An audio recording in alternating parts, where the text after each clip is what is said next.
Nowadays, the way we live, the way our lives are so fragmented, and we're cross-media, and people want instant access, instant delivery, which you can get in other forms, you know, through your mobile phones, through your iPod, through your computer. You expect a quick delivery system. You expect to be able to access it any time. And people have been very quick to deliver content to the public. And the first content that gets delivered is often crap. You know, you can get bingo online, you can get cheap holidays online, you get pornography online. So Hibrow has said, okay, we know this is a great delivery system. We can use it to our benefit and deliver art and all that art can bring to the public through this new and intense, fantastically speedy system, instant access. And so those are the reasons why Hibrow attracted me, and I think it has a fantastic future. What the web allows is time to sit and time to explore for however long you want to. That you're not limited by you know, the 15 minutes of the first, you know, part one. That you can watch 5 minutes, or you can sit and watch 2 hours about a particular subject that you love. What I find I can't find on television, and I want to find on the net, is discussion about all those art forms that I'm interested in. Informed discussion, people talking about things they have a great passion for, and things that they know a lot about, and also the raw art form. I'm looking at the list of curators you've already put together, as you say, they're from the world of art, theatre, music, film, television, you know, from across the broad spectrum of the arts. I mean, I'd love to see what would happen if, you know, we all got to sit in a room, or a few of us got to sit together and discuss our various ideas. I know immediately that certain ideas that I might have may, you know, some of them may be blown out of the water, some of them might be expanded, you know, some of them might be influenced by other people's thoughts, and I think that's the kind of project you can only get together by bringing together people from different disciplines. But I think essentially people who are from different disciplines who are open-minded, so people from film who are willing to take ideas from people from theatre, people from art who are willing to take ideas from people from music, and it seems that Hibrow will create a community for people to do that. It'd be great for me to get out and make a film, so people get to know, you know, what's in Gary Kemp's head, what does he like, and what can he do with a camera and a small crew. Maybe that's interesting. So there are curators on there that I'm going to be fascinated to see what they come up with too. You know, I've had projects about music before, but there's always been somebody at the top of the organisation saying, no, this is not commercial enough, or it's not this way, we'd like it to be this way. And as soon as I started to talk to Don, I realised that this was about trying to be expressive, as powerfully expressive as you can be, and nobody's saying, no, I don't think that's really what we want, or, you know, that's a bit unusual, I don't think you should do that. It's about just trying to find ways of, in a way, in my case, bringing people to music and explaining what music is, but not necessarily in the most obvious way. It's not a lecture about music.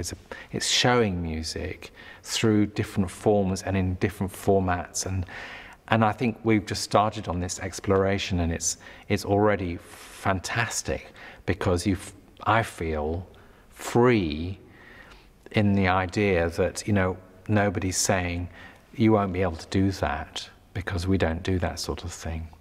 So I think it's just opened huge doors for, and I think those doors are open for people who are fascinated about music, but are usually squeezed through a narrow crack to what people think they need or ought to be listening to or ought to experience. And I think people are much more broad-minded and much more interested than just to receive a narrow track of what the authorities think they should listen to.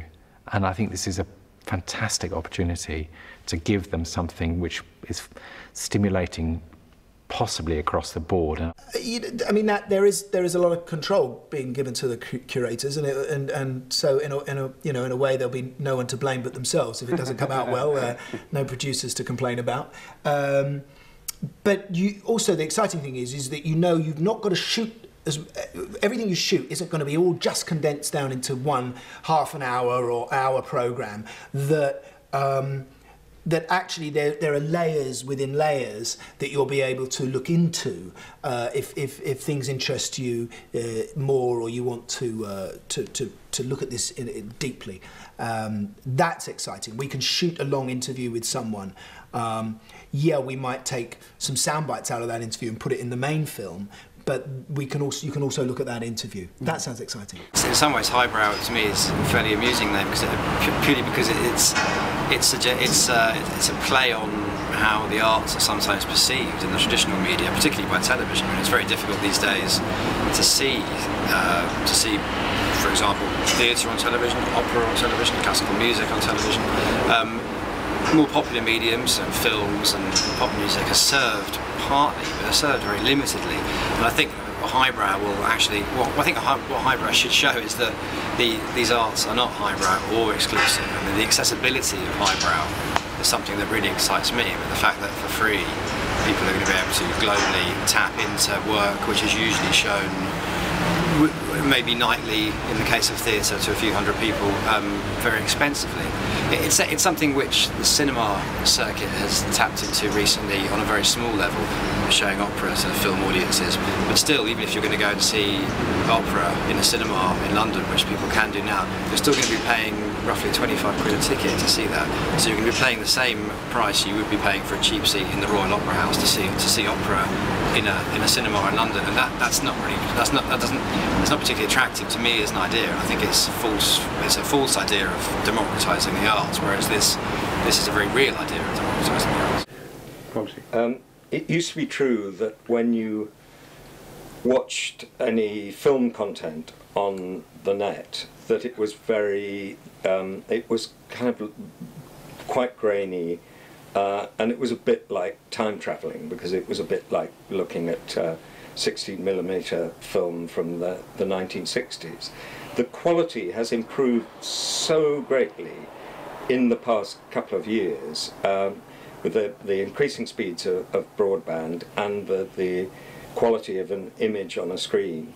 It's now, I'd say, virtually impossible to distinguish an image on a television set and an image on the screen of a decent laptop. And more so will it be impossible to distinguish that, because more and more televisions are becoming broadband equipped, so that it's possible to get directly your image from the net on your television set. So it will be possible within a short time to sit with your remote control and go from, let's say, BBC 4 and just flip across to Hibrow.